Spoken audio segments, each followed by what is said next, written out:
Alright, so let's get into project 1. Let's make me a little bit smaller. Okay. Alright, project 1 is a patterning project, just kind of to get your feet wet with Illustrator. So in this assignment, we're just going to be doing some basic shape and pattern making. So you should be able to navigate artboards, like what are artboards, and I'll explain that. Use the ruler and guides, create patterns by duplicating, and then applying colors with the fill and stroke in properties. So super easy stuff. Definitely don't get overwhelmed. There's step-by-step in text, and there's also this video which I'll go through. So you know what, yeah, we'll go through some examples and then I want to talk about Illustrator. So a couple examples of patterns. We have some previous student work utilizing, like doing exactly this project. And then we have some professional artists that I kind of wanted to talk about and take a look at. So we have Odile Donald Odita, Annie Albers, Sarah Morris, and Daniel Buren here, and then I'll link a couple additional ones that I have pulled up. So Odita,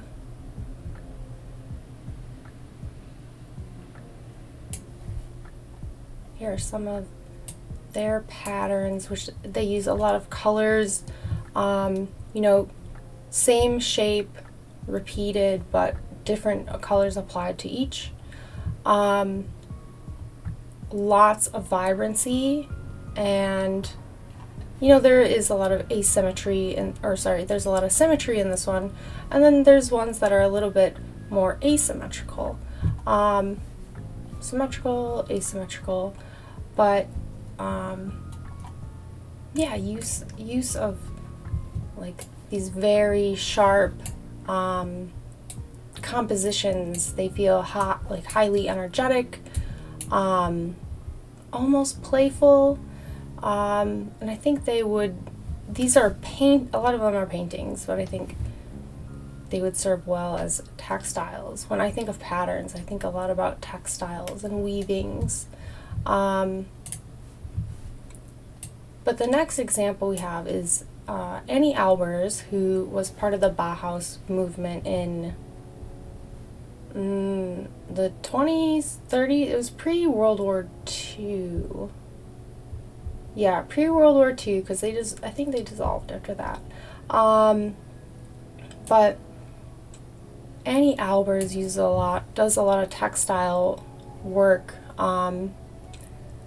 and you see, like, obviously, like a checkerboard pattern, which we've all seen in clothing design, but then like more complicated patterns here.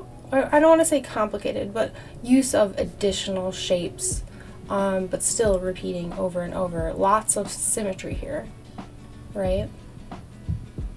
So kind of more geometric, still in the same vein of Odita, with the, you know, I would say like harsh angles. I wouldn't say harsh, but like hard angles, like very rectilinear. And then we have Sarah Morris. Let's see if we can do paintings. We'll just go to a random one. Let's see if we can go next. So Sarah Morris has a bunch of different bodies of work So I encourage you to kind of go through all of them if you can. I mean, if you have an artist in mind that inspires you, I would definitely say use that inspiration for this project. But you know, again, we're looking at like rectilinear lines, hard edges, bright colors. Let's see. Again, a lot of vibrancy. And even like this sort of descending pattern we see here, like the same shape stacked and stacked and stacked.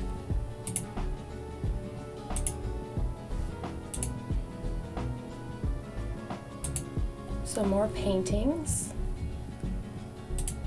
Okay, and then we have Daniel Buren, who also, again, this is lots of geometric forms, rectilinear shapes. Let's find a good one. Well, let's find a interesting one, I should say.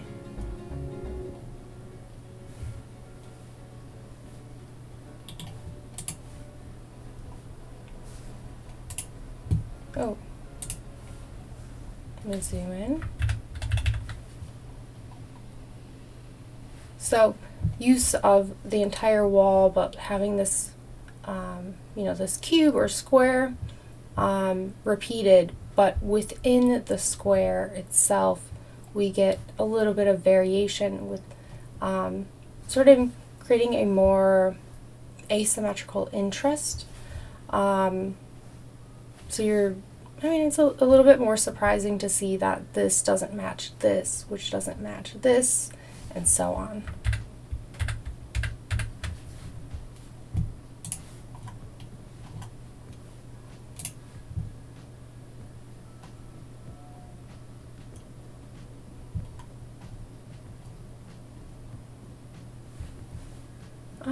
Yeah, cool. So, lots of hard geometry here. But a couple of examples that I thought of for that might be inspiring for this project is artist, I think poet too, William Morris.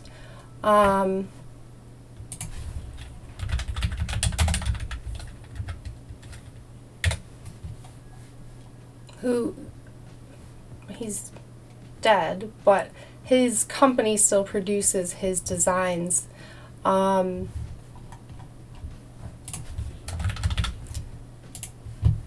they still produce the wallpapers like by hand. It's very interesting. If I can find the link, I will share that. But we're kind of moving out of that geometric realm and into the organic. Let's see, a good example here is repeating, you know, this repeating floral motif. Let's see. We'll just look at wallpaper, and you can still buy this. They have, like, in their warehouse, they like have all the like the wood blocks that they create this with. So, you know, this is just one section, but if I were to take this and then place it next to each other and, you know, repeat it constantly, we would get this beautiful pattern across, you know, an entire wall or a space wherever I'm putting it. One of my next examples is from the Delaware tribe. I don't think these are all Delaware tribe quill work and textiles, but you know, a lot of Native American designs, we see patterns and we get a lot of asymmetry, kind of a mix between the organic shapes and the inorganic, so geometric and curvilinear, or rectilinear and curvilinear. Seeing here like a lot of geometric in the beadwork, but then we have these curvilinear sort of like, I think, are they maybe quills of the porcupine, and they were cut and like sewn in. But yeah, really, really cool, you know, lovely use of the porcupine quill, dyed and then like turned into these objects. My next example for you guys, I couldn't find a good website for this, but the marsh Arabs of, I don't know if they're specific to Iraq, but the marsh Arab rugs are, you know, a beautiful, let's see if we can get a good photo. Like a big photo. Size, large.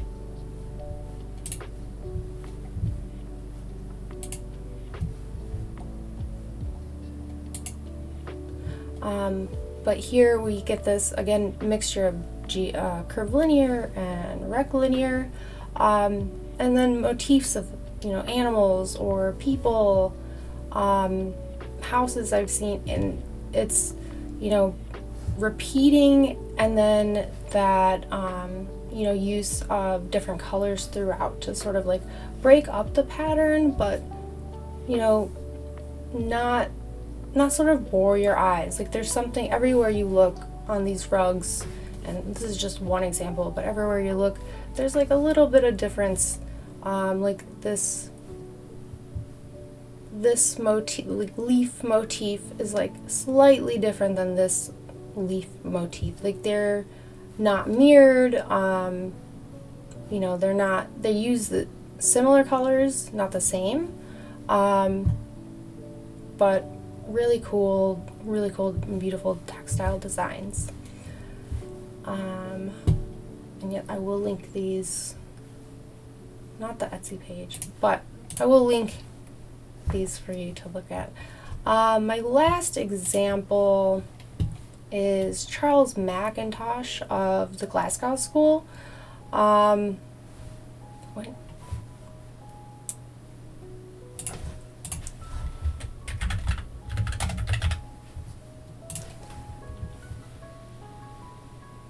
So he was active in like the late 1800s, but architect, furniture designer, also painter, like a graphic designer too.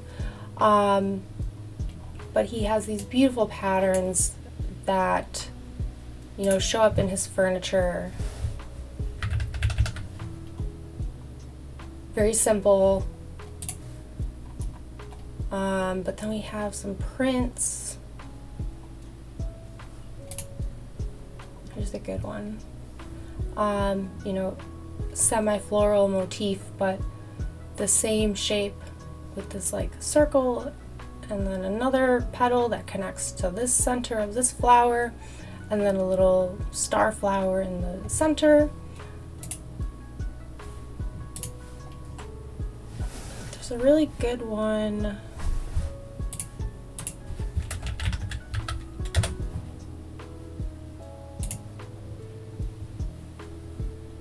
Yes, this one. One that he's very famous for, which is, they're almost the same. But this pattern of roses, and then this sort of like teardrop, dewdrop, which was added in on top to create a bit of interest. And like, I love that these are turned just slightly so they're not all the same. Oh, I have it right here. But yeah, a couple examples. Like I said, I think that what I would suggest you do is, you know, find your favorite artists or designers. Maybe go to the library and get a book, and maybe try to like replicate some of the patterns in your own way. You don't have to, it's just an idea. But let's go back to the module. So this project, we're just getting into the basics of Illustrator. Illustrator is a super important tool, and I want to talk about sort of the versatility of it, or just touch on it. You know, I've used Illustrator for making presentation boards or books. It's not the ideal program, but you can make big prints. Illustrator allows you to create vector graphics, and vector graphics is different than something called a raster graphic, which vector means you can scale it infinitely. So if it's something you're printing, like for example, when I've done reviews of my work, I would print them out very large scale, and using Illustrator, because they were vectors, I could print them at 8.5 by 11. I could print them by 11 by 17, or 24 by 36, and it would still look equally as high quality. So graphic design is kind of an obvious use of Illustrator, but something else I like to do with it, and I just pulled up my little Fusion model. I use it in my 3D modeling work. So I'm making these discs for a disc league, and they're, I created this logo. So I created this logo in Illustrator, and it's a vector graphic. It's an STL file, and I took that and threw it into my 3D model, and then did all my little tweaks so it would we have the nice draft angles, but this way I can bring my logo design into my 3D design, and I can then go ahead and 3D print it and cast it and so on. So let me close this. We don't need to save. Another tangible thing that I use Illustrator for, and let me make me a little bit bigger. I use it for laser cutting, and so see if we can see.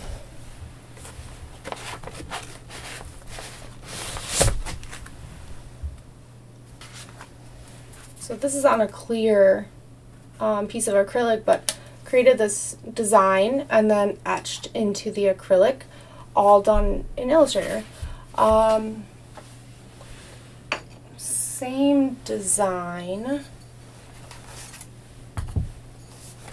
but done on ceramic. So I can take these vector graphics and then use them on the laser cutter or laser engraver to sort of bring my designs outside of the computer. So just a couple ideas that this program is totally relevant to whatever your program is, and it's not hard, it's not difficult. So make myself small. Let's see. We'll get started in Illustrator.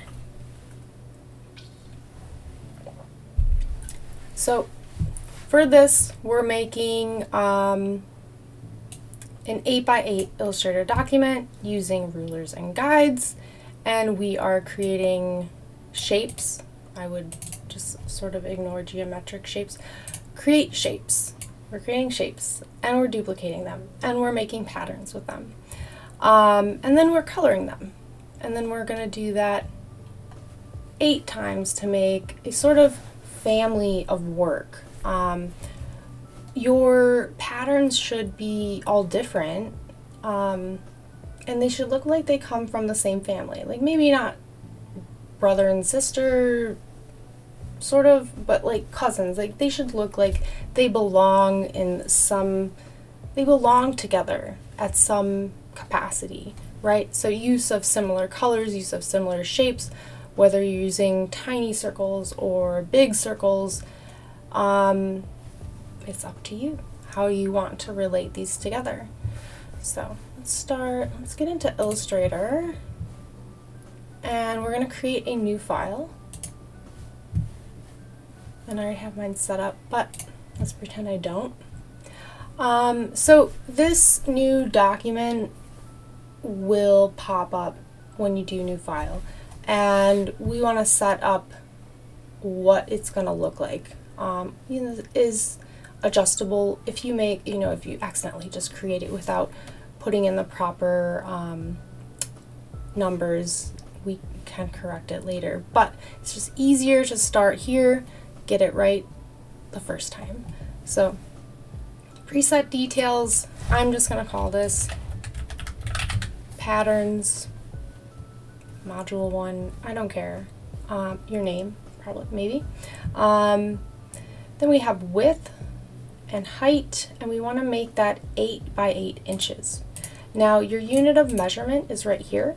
Yours might not be in inches, might be in pixels or points, but make sure you are in inches. Let's change that. Oops. 8 by 8. We can leave the bleed alone. We do not need that. And if you have advanced options, like if you have the tab open, this isn't super important to this assignment, but I do want to just like talk about it. Color mode. So there's two types of color mode. There's RGB and there's CMYK. If you're planning on printing these out, I would choose CMYK. And I always remember that because printers take CMYK color. Like you see the cyan, magenta, yellow, and black. K is for black. So you see those being put into the printer. Usually, I don't know, I haven't loaded a printer in ages, but that's what, like when you need to refill a printer, it comes with the CMYK color. RGB is for screens. So if I'm making graphics that are, like my graphic for that disc I showed you, it can be RGB, it's fine. It could be either, it doesn't matter to me because I'm not printing it out on a piece of paper as like, an illustration sort of thing. RGB is, if you're making this for websites, if you're making it for Instagram, whatever, it should be in RGB. So RGB is for screen, CMYK is for print. Under raster effects, I keep mine at 300 ppi, that's print quality. Screen quality is 72, that's points per inch or pixels per inch. But that's just going to give you a higher resolution to work with. And then we just want it in default preview mode. So you don't need to utilize these things, but I just want you to know what they are. So we have our 8 by 8 artboard. We just have one artboard. Don't worry, we will duplicate that later. So create. Cool.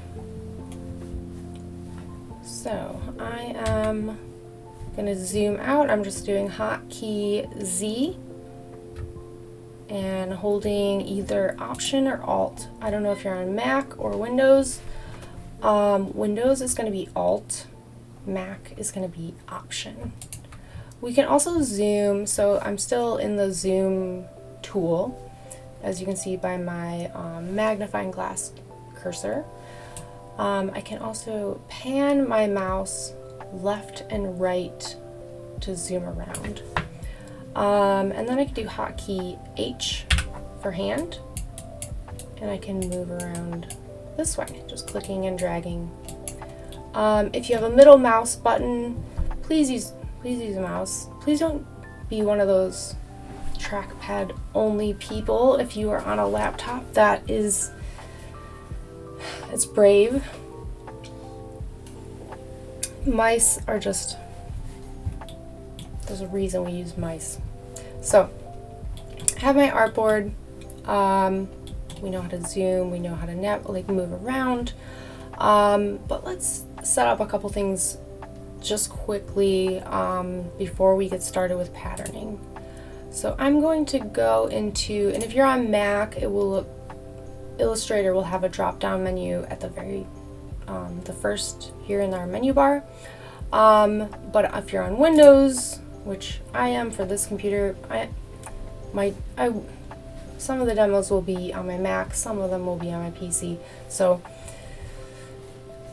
catering to both parties. We're going to go into Edit, Preferences, and this is under, I just want to verify, I have my Mac right here, I just want to verify this so I'll give you the correct information.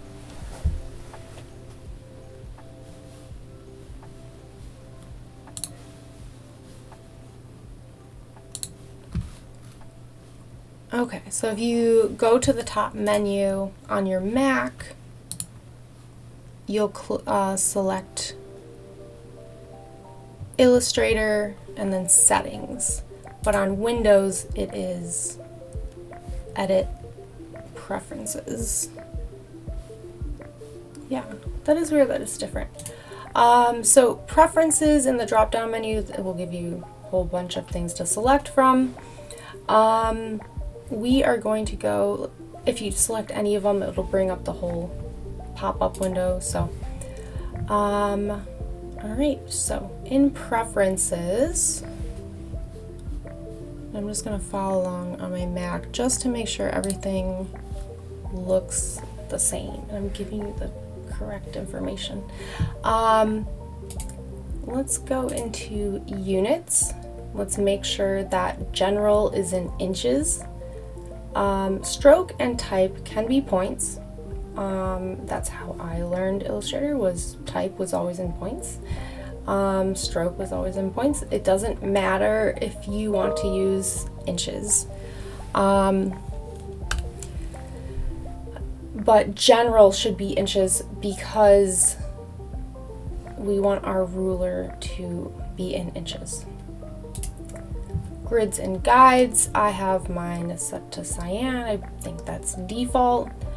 And then in the grid, which I'll show you the grid in a second, so grids and guides are different.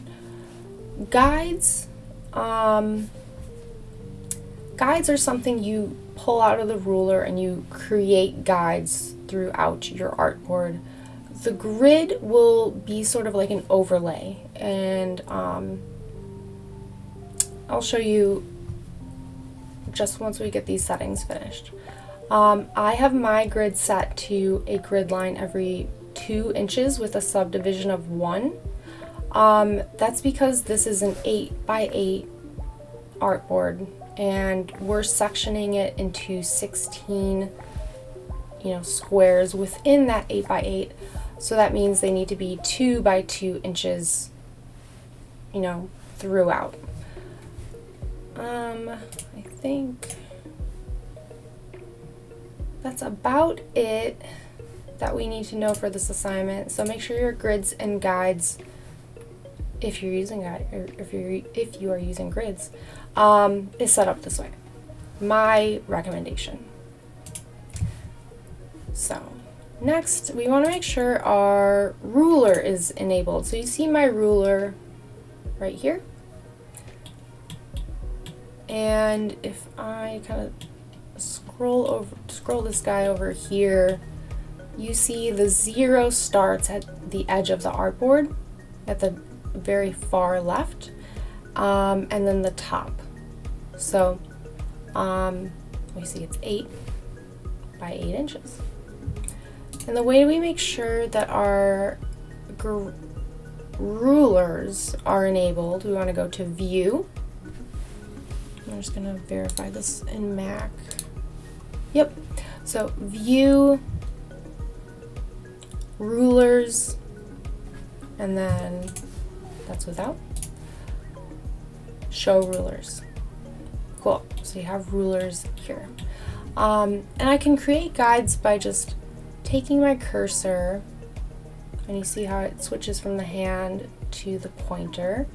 I'm just hovering over my ruler right here. I'm going to click and drag out a guide, and you see it's right about here. And I can put that at the 2-inch mark if I wanted. That way I'm getting these nice even 2x2 squares to work within. Let's show the grid. And so you see my grid is already set up to help me place my guides. So I'm gonna go ahead, place my guides loosely, and you see it's not perfect, but I'll show you how to fix it.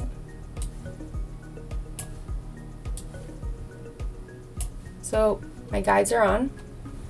I want to make sure that my guides are movable. So we go back into View, Guides, make sure you are on Unlock Guides. So hotkey V for Selection Tool, and I can move this around. I'm going to zoom in just a bit, V, move that guide right onto the 4-inch mark, and then this one again, and then same with the horizontal.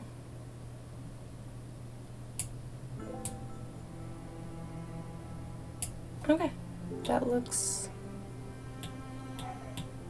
good enough to me. Cool. And we don't need guides at the top or bottom, just crossing through to get those 16 squares. Alright, so let's zoom out.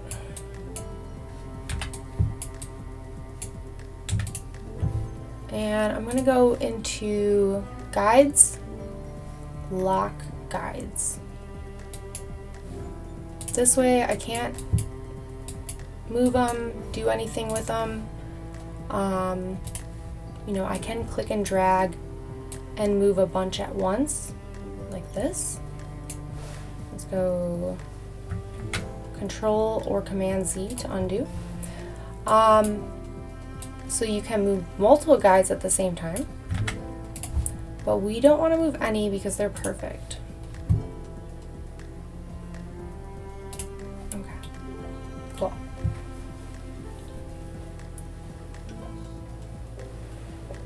So now we're set up, we're ready to start making.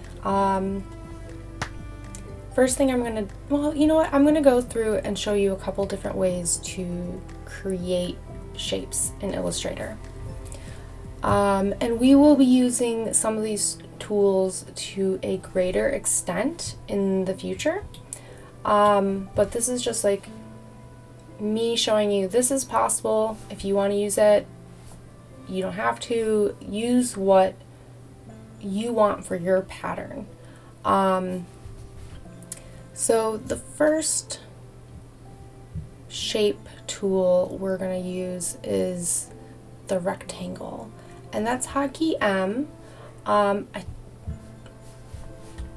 just go M. You see my cursor change. A couple different ways I can make a rectangle is I can click and drag like that. And let's make sure, let's give it a color just so you can see it. I can also hold Shift to create a perfect square. And then I can also, while I'm clicking and dragging, hold Alt or Option. Depends on, Mac is Option, Windows is Alt.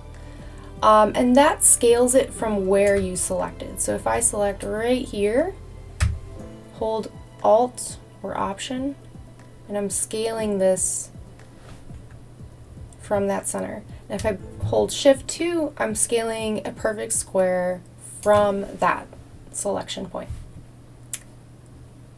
hope that makes sense. We have a couple different shapes you can play around with: the rounded rectangle tool,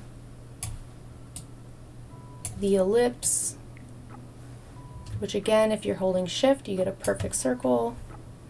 And if you're holding shift and option or alt, you scale from that center. Polygon, star, some pretty basic shapes. Let's just move these out of the way.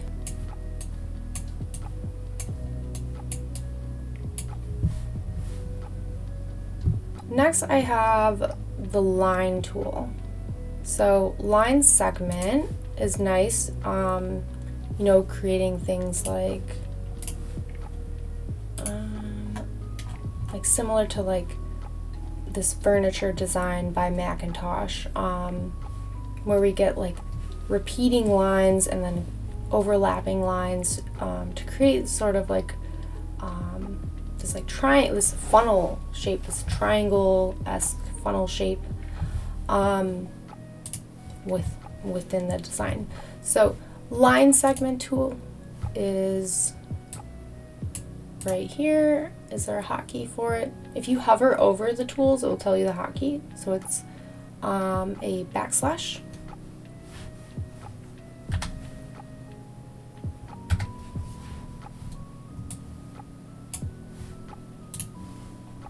And let's give it a stroke weight so you can see it. So just like my other shapes, I can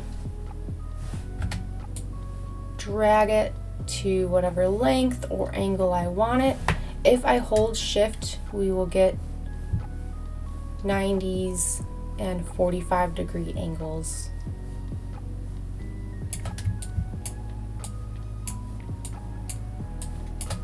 Cool. One more thing you should know about these shape tools. So we have, you know, the rectangle and all its companions here, and then our line tool. We, instead of just clicking and dragging to where, you know, how the length or angle, you know, the shape we want, we can also just click and this pop-up window will come up. We can determine the length of it, so let's just make it 7 inches and we'll give it an angle of 15. Okay, so we have a perfect 7-inch line at an angle of, did I say 15? I thought it looks like 15. Let's get rid of these. Just clicking, dragging, and then deleting. And we'll get rid of these two. Lastly, we have the pen tool and the curvature tool, which we will go over these in more detail in a future assignment, but I want you just to have the option to play around with it. So there's the pen and the curvature tool. They're the same but different. So the pen tool is how we can kind of create complex shapes, and you see when I click and drag, it brings out these arms, and then when I release, I'm getting this like curve off of this point. So but if I'm not if I'm not dragging, if I'm not holding down the mouse button while I'm moving my mouse around, it's going to give me a straight line. But if I move it to a point and then drag my mouse, I can get nice curves with it. And then I'm just going to connect this to make a solid shape. And then we can use the direct selection tool, that's hotkey A, and we can edit our shape. So I select a point, let's do this one. I select a point and you see that the arms appear.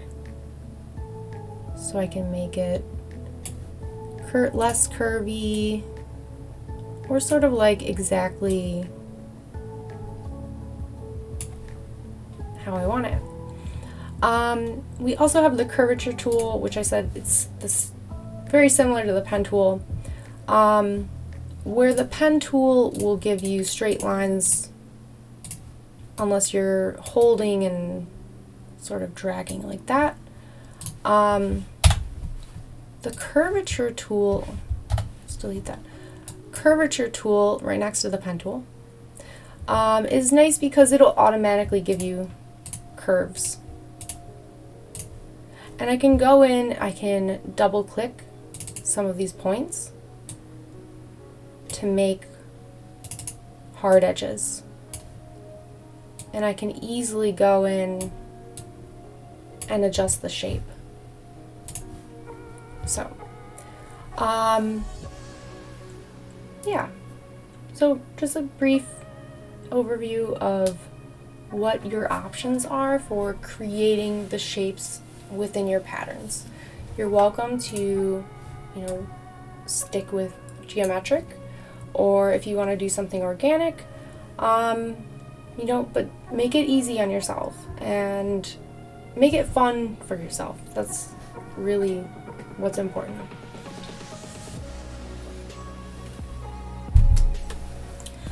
Okay, so next we can talk about the appearance of these shapes.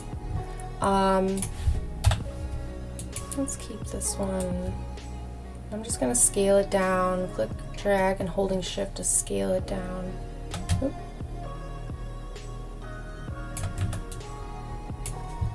So they're all red. Let's see what they look like with no fill.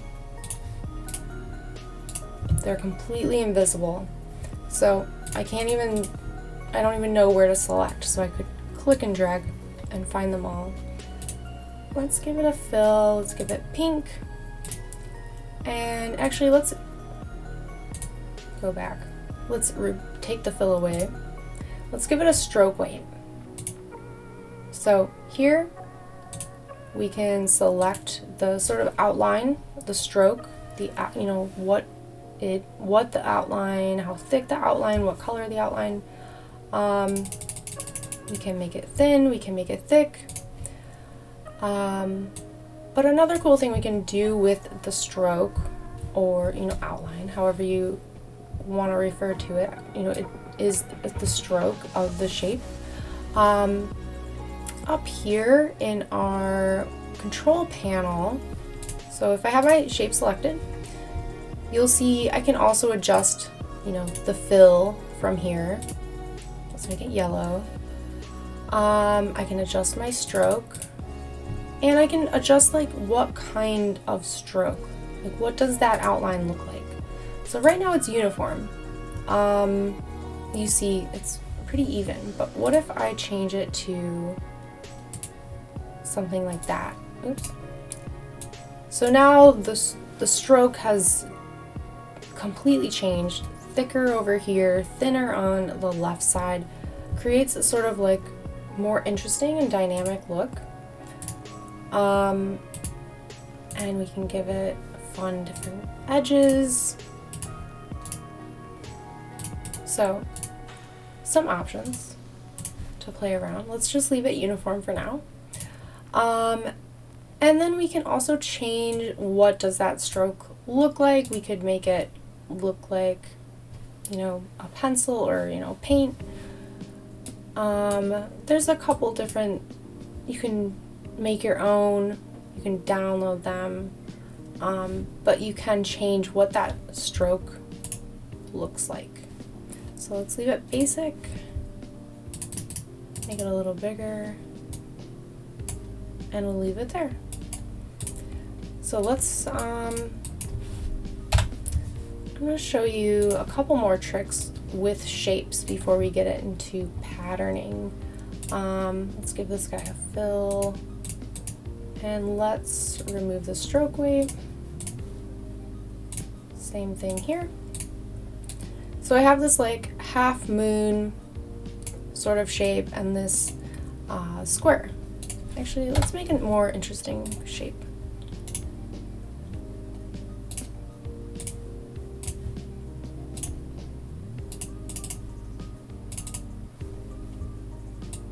So make sort of like an archway-ish.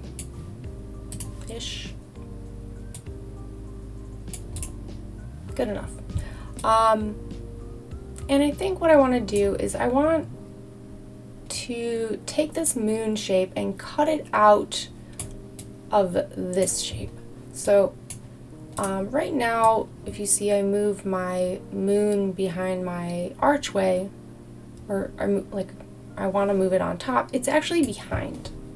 That's because of where it is in the layers.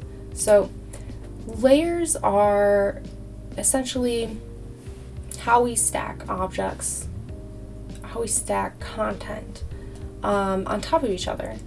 So you see my guides are here. We have my moon path. We have my archway. I can rename this. Moon arch. And you know what I'm gonna do is shapes. I'm gonna rename these layers and move my shapes. So I'm just shift clicking, dragging them onto the new layer. So that way I have my guides here. I can turn them on and off as needed. And then my shapes.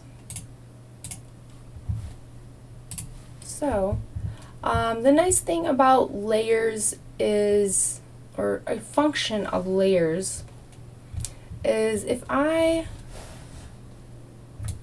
just say I had a bunch of these and I need to select a specific one, but I go into my layers, I see there's 1, 2, 3, 4, 5, 6 different arches here. Like I'm not really sure which one I want to grab. I can go ahead and we'll say just select it. And you see how this little pop-up square, this colored square shows up? That means that something from this layer is being selected. Now if I move, let's move the moon down there.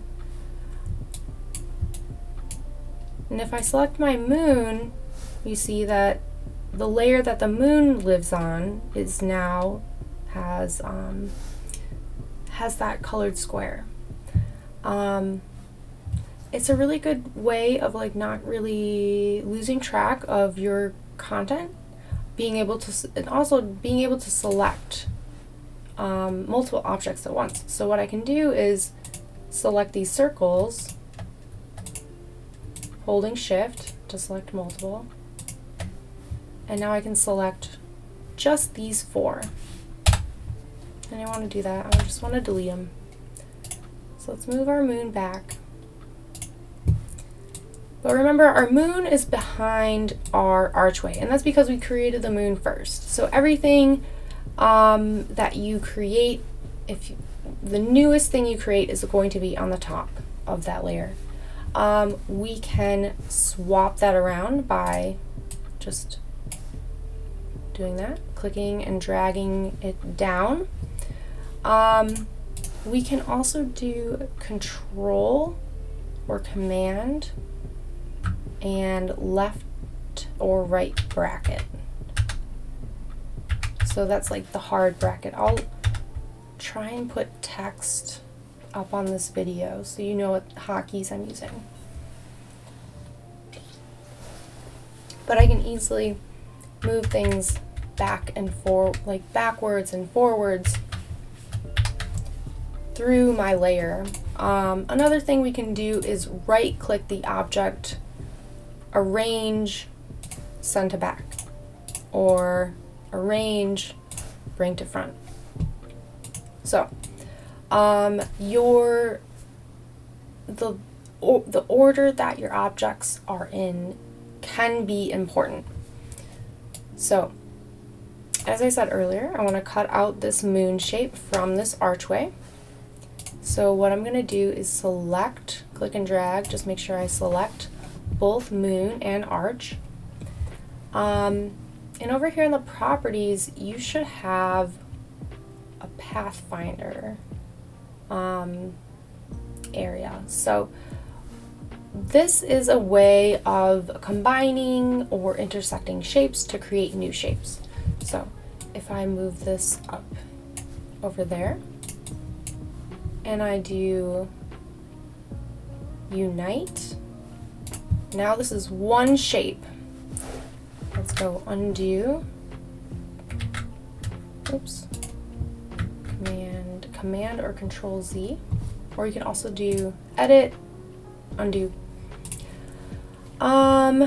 There is also the minus.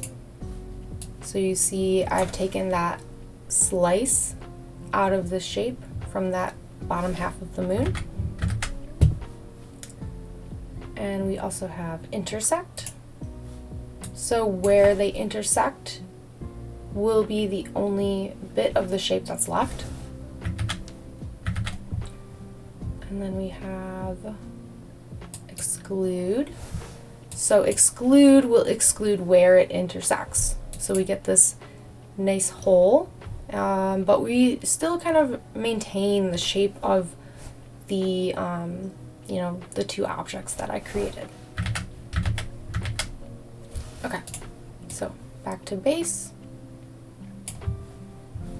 Let's select, and let's do this. So now I have this archway with the moon cut out, half moon. Pretty cool. So, I think that should be it for shape creation. You have a lot of options to play with. So let's go back to the assignment. Boop, boop. And for this assignment, we're just submitting a screenshot, but for future assignments, we will be uploading our Illustrator document to a Google Drive. Okay, we've set it up. Let's go through. So we want to start drawing our shapes and duplicating our shapes. All right, so let's do that. So I'm going to, I think what I'm going to do is,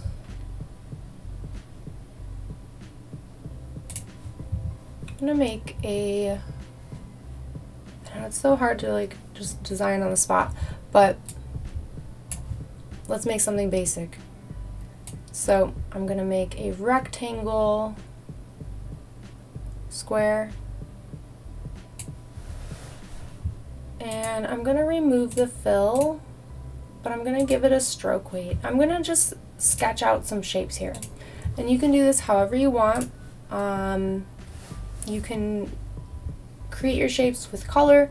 I would recommend not doing that, and you'll see why when we duplicate this into 8 different artboards, it's a little bit more easy to edit when there's no fill already, and you can see your shapes underneath and on top. So let's start with our rectangle, and I'm going to select him, and I'm going to hold Alt on Windows or Option on Mac, and you see how my cursor changes, and I'm just going to drag it to make a duplicate. So if I release, there's my duplicate. But I want to duplicate this in the exact same spot on the next square. So I'm going to hold Shift. That way I can only duplicate left, up and down, left, right, up and down at a 45. And we'll pop that there. V for selection tool. I feel like it's more like that. Cool. So now I can select both of them, holding that Option or Alt, Shift, and pop them in there. So now I have 4 out of 16. I just need to do this again. So grabbing all 4, holding Alt or Option, holding Shift, and just popping it right there. So I can do that again and again, but I can also do Control D to redo my action. So you see Control D, and I filled up the page, duplicate, squares, we're good to go. So the next thing I'm going to do, let's rename this squares. I'm going to make a new layer for my next shape. And I'm going to lock this. That way I can't mess up my squares, I can't misalign them. They're all going to be, they're going to stay put until I want to edit them. And when I want to edit them, I'm just going to unlock it right there. But let's leave them there for now. And you know what? I'm going to go in, unlock my guides, and lock the layer that the guides are on. Okay. So let's do a new shape. I'm thinking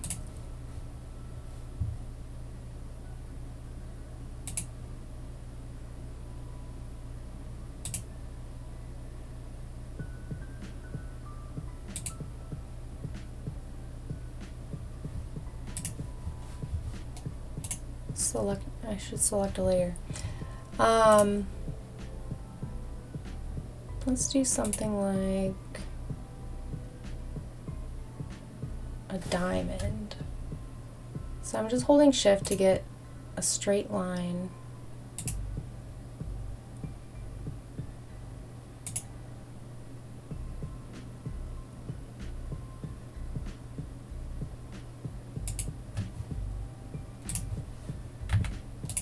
Now you see I didn't connect them, but I'm gonna fix that right now. So I'm gonna just, oops.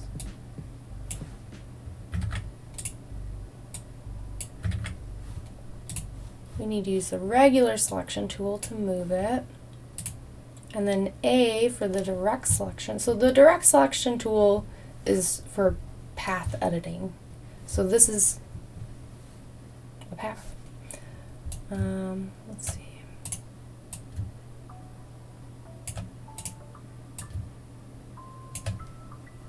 So now I have a complete shape, just to verify. Yep, it is a complete shape.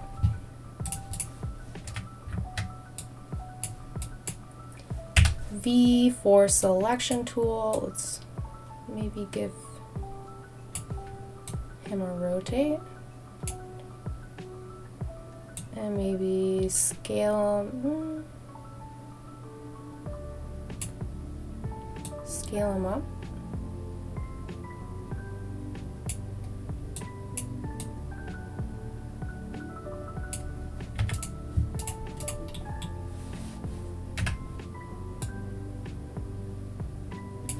Okay, so let's duplicate this.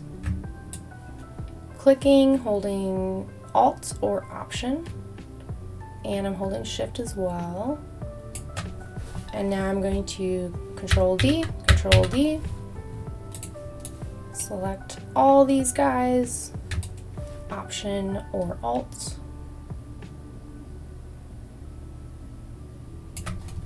Control D, Control D.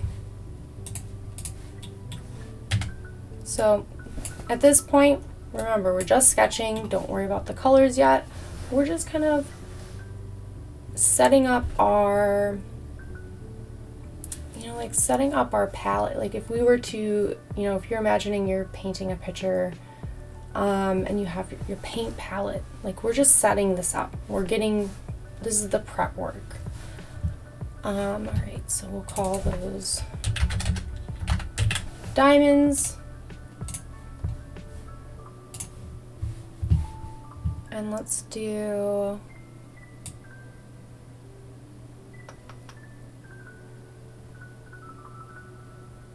a polygon tool. And so I'm gonna place making sure I'm on my new layer. My other layers are locked. I'm going to hold Option to scale from where I clicked.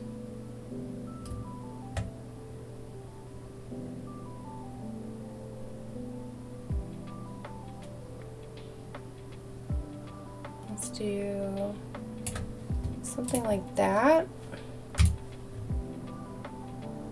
And then duplicate it. And again, duplicate it.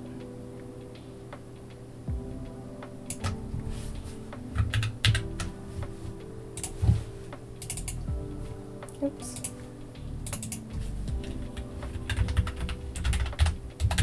Polygons, and let's make maybe one new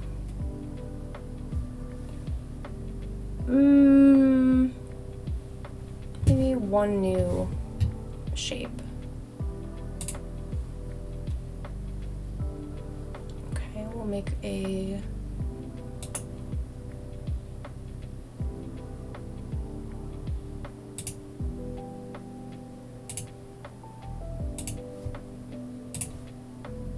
triangle, holding Alt or Option with Shift just to duplicate it. Control D, Control D. And let's do that again. All right, boom. So we have a sketch. This is not going to be my final composition, but we're going to just use this as a guide for all 8 patterns. So if you do not have the artboard tab here, we can, let me just get rid of it so I can show you how to, actually I'll show you how to put in those windows. Up here at window, we can activate some of those windows. Here's layers, and you see it generates just sort of floating, but we can drag it, so I could drag it over here and it would be part of this group. I like my layers down here, and I just kind of hold it until I get, hold it until I get this blue bar. Boom. Okay. Put myself back. And we can do window, artboard, and let's drag that right next to properties. So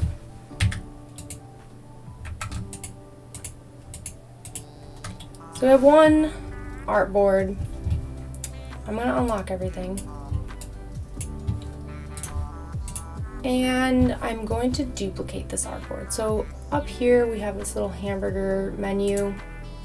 Make sure your artboard is selected. Duplicate artboard. Now what I can do is lock my shapes. Selection tool with V. And I can duplicate my guides.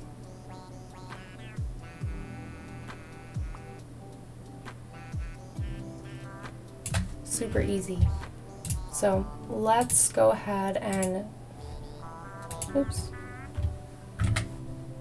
make sure everything's unlocked. Duplicate.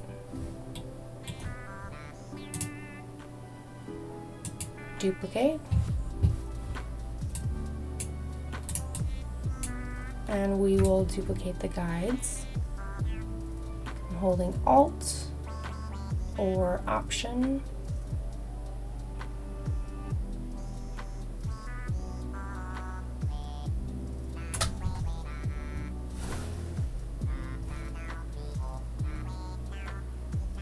Oh, you know what?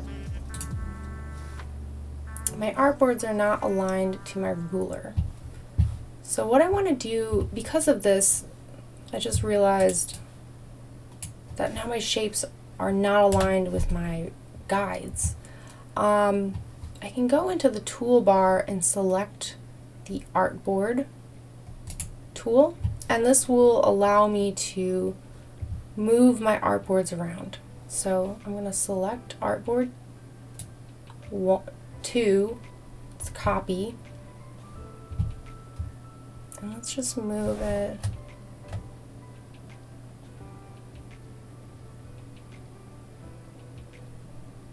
right there so it lives within the grid.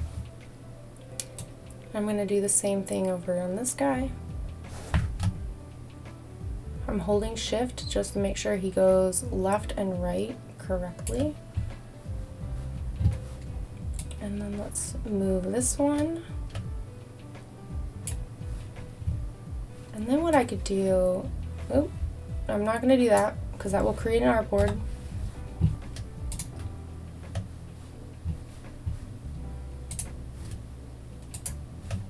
I'm going to Shift click all of these artboards, holding Option or Alt, sorry, duplicating them. Boom, everything is lined up. Now I can go in, let's duplicate these guides.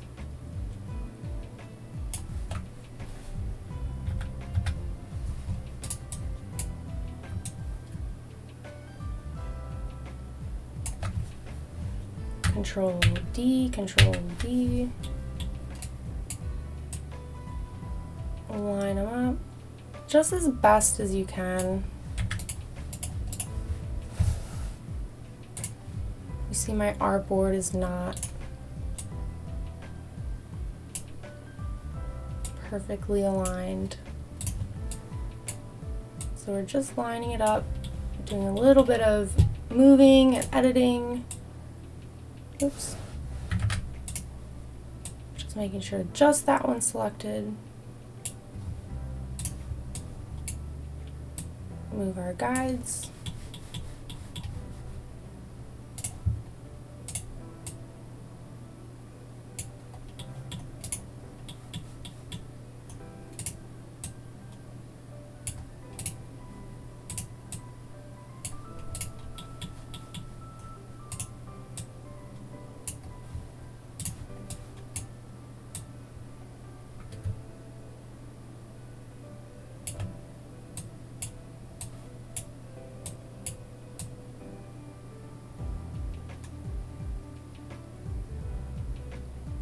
Come on, guy, just line up.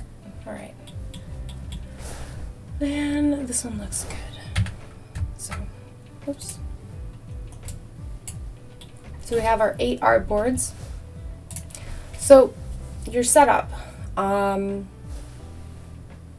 here, it's sort of your creative freedom, what you will do with these patterns.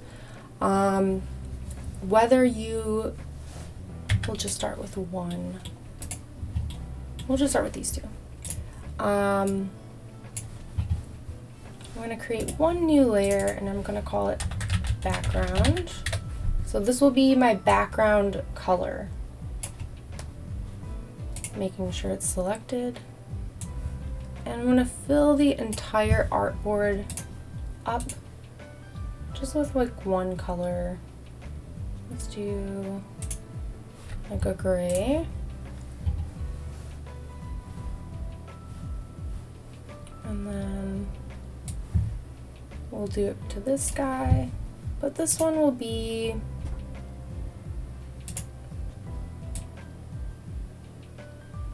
maybe like a pink.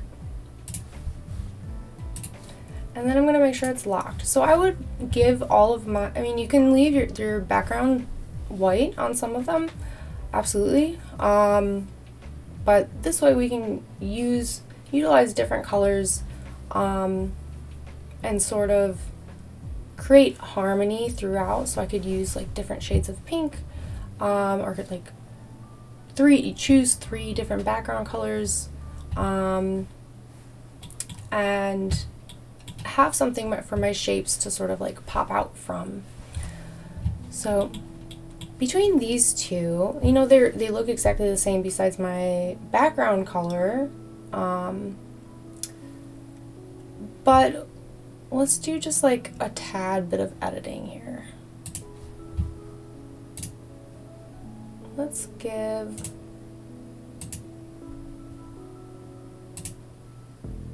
go with like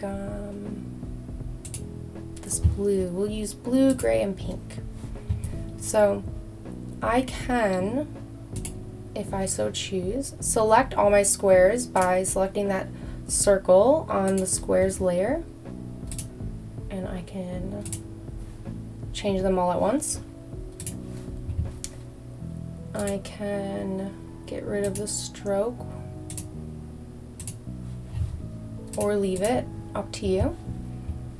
And then I'm gonna select, let's just go in with diamonds.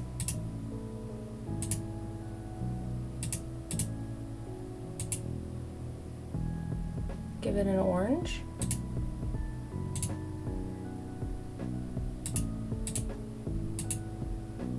Yeah, something like that is fine.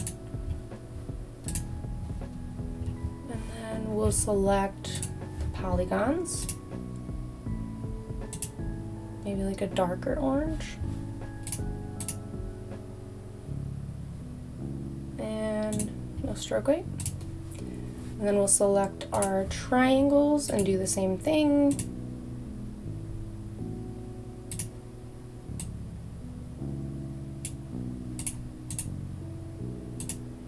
Okay.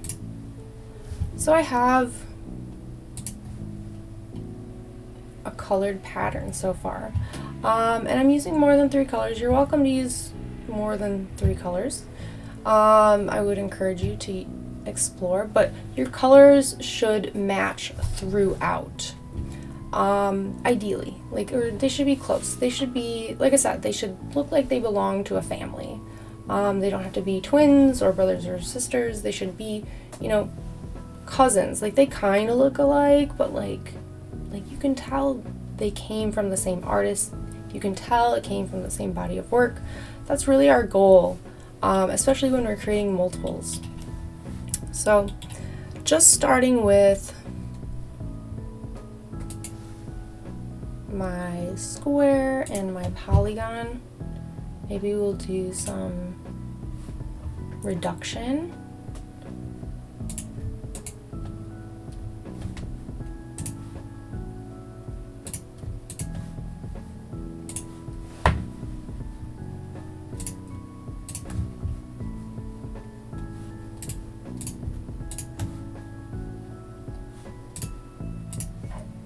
Keep pressing caps lock, my bad.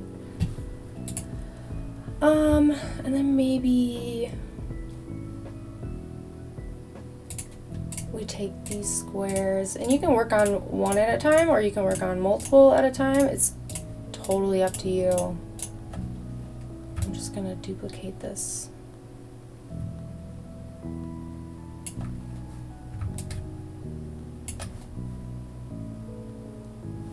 That way. I'm going to delete these.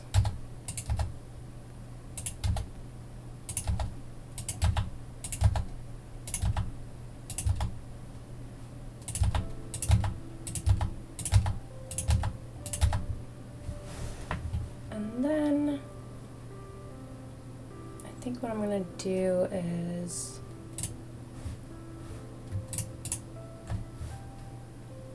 let's lock everything. Just select the triangles on this board And I'm gonna lower the opacity so we get like a see-through look here.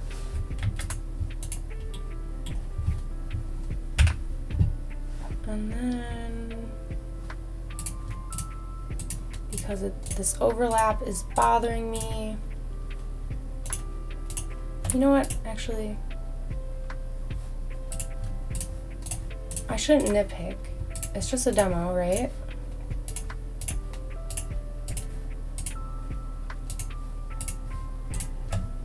Okay, I have those selected. I'm going to use my arrow keys on my keyboard and bring them together. And then select them all. Maybe do, oops.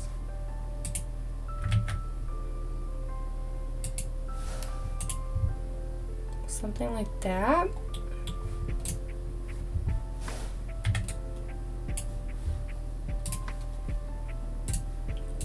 And then we'll duplicate it one more time.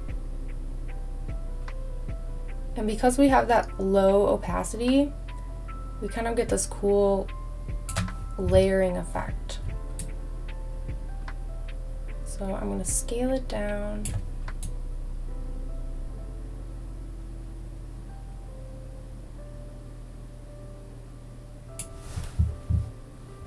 Maybe, yeah, I mean,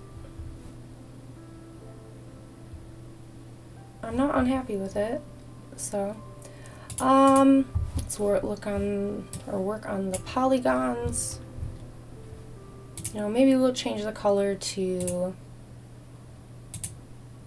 like a blue, or we could use eyedropper tool, hotkey I, and select that same blue, and we could do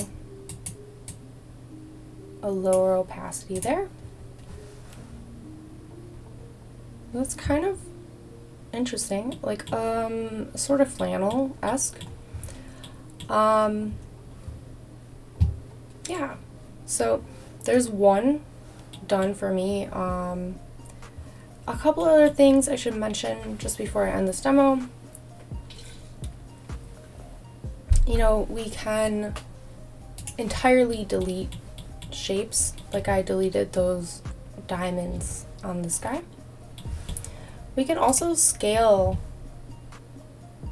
Let's go.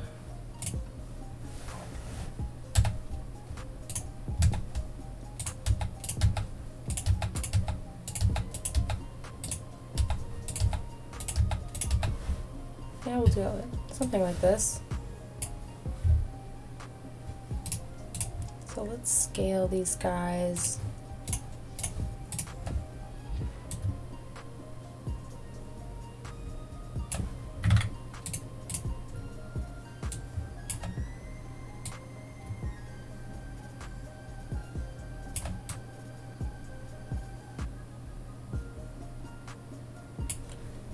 And I can rotate him.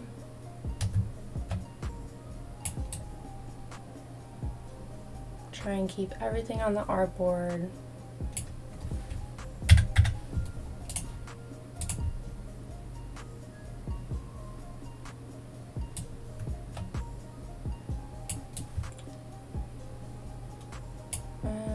Rotate a little. There we go. So I could stack these.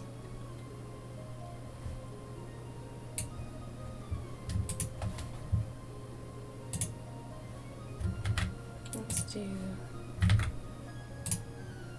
something like that. So we get that negative space. You know what? We'll delete these. And then we'll duplicate using that Option or Alt on the keyboard. And I kind of like that. So I don't like where they're sitting on the layers. I'm going to create a new layer and just call it polygon lower. You can name your, you don't have to name your layers. Totally up to you, but let's grab these, open up my polygon layer, find them, and I'm just going to drag them to that new layer I made.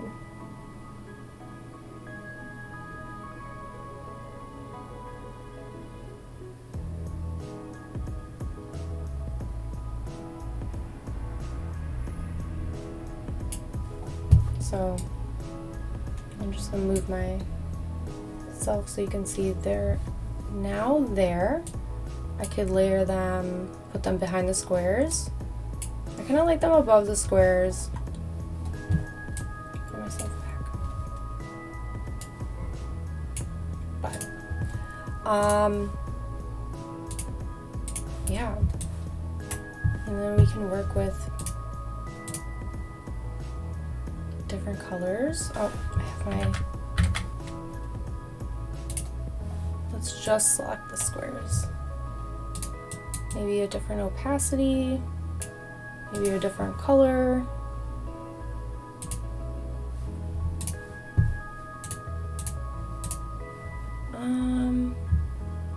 Yeah.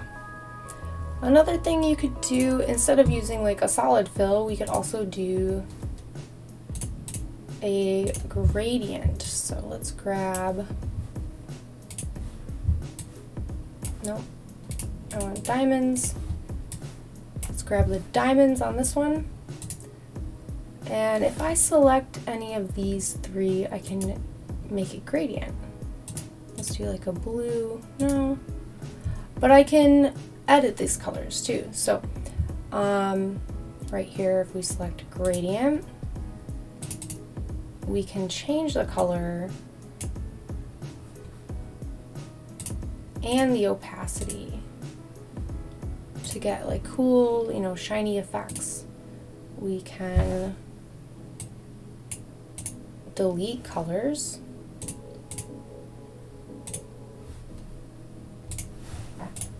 So I kind of like that. I like where it's going, at least. I think that I would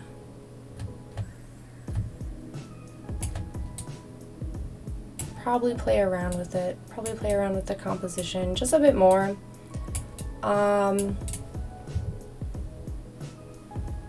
Yeah, and maybe like delete some of these. Oops.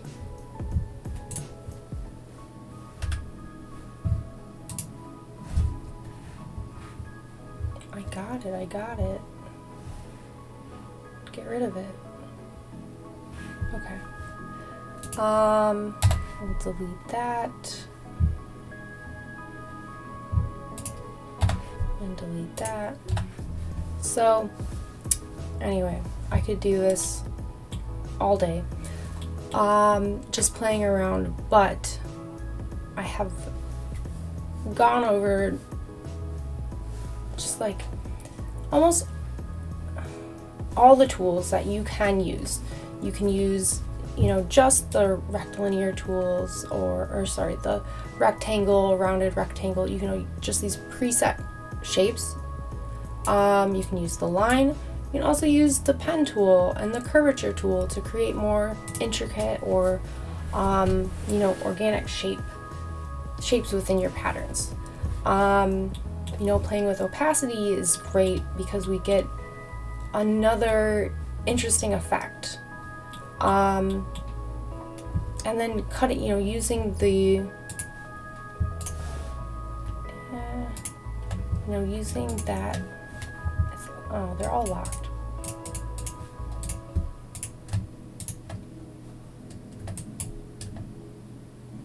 Darn it. Anyway, using that Pathfinder to combine shapes, unite shapes, minus parts from the overlapping shapes, finding the intersection, finding like the excluded sections. So, you know, we can use these tools to create something super interesting, just really the point is to get familiar with setting up Illustrator, setting up artboards, setting up grids, rulers, and then duplicating shapes. I hope you have fun with it. I hope you make something you're proud of. But when you're done, we have let's go back. We just want to take a screenshot of your artboard.